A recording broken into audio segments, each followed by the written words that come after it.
This one is a little stiff for me right at the moment, but they'll just all twist right back into place. Now the other thing you want to make sure to do is that all of your rubber gaskets are in the right place, that they're set up on top, here, here, here, and here, and here. Make sure you don't have any leaks or anything like that.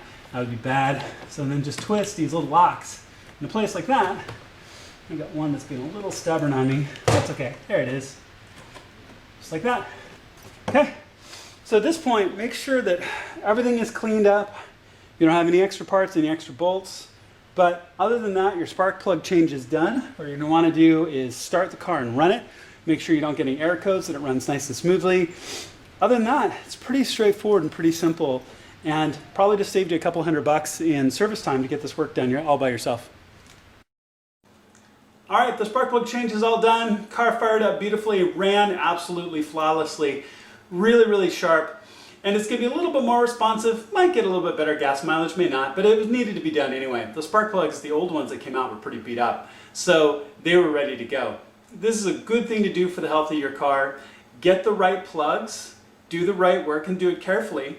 And this is something you can easily do at home.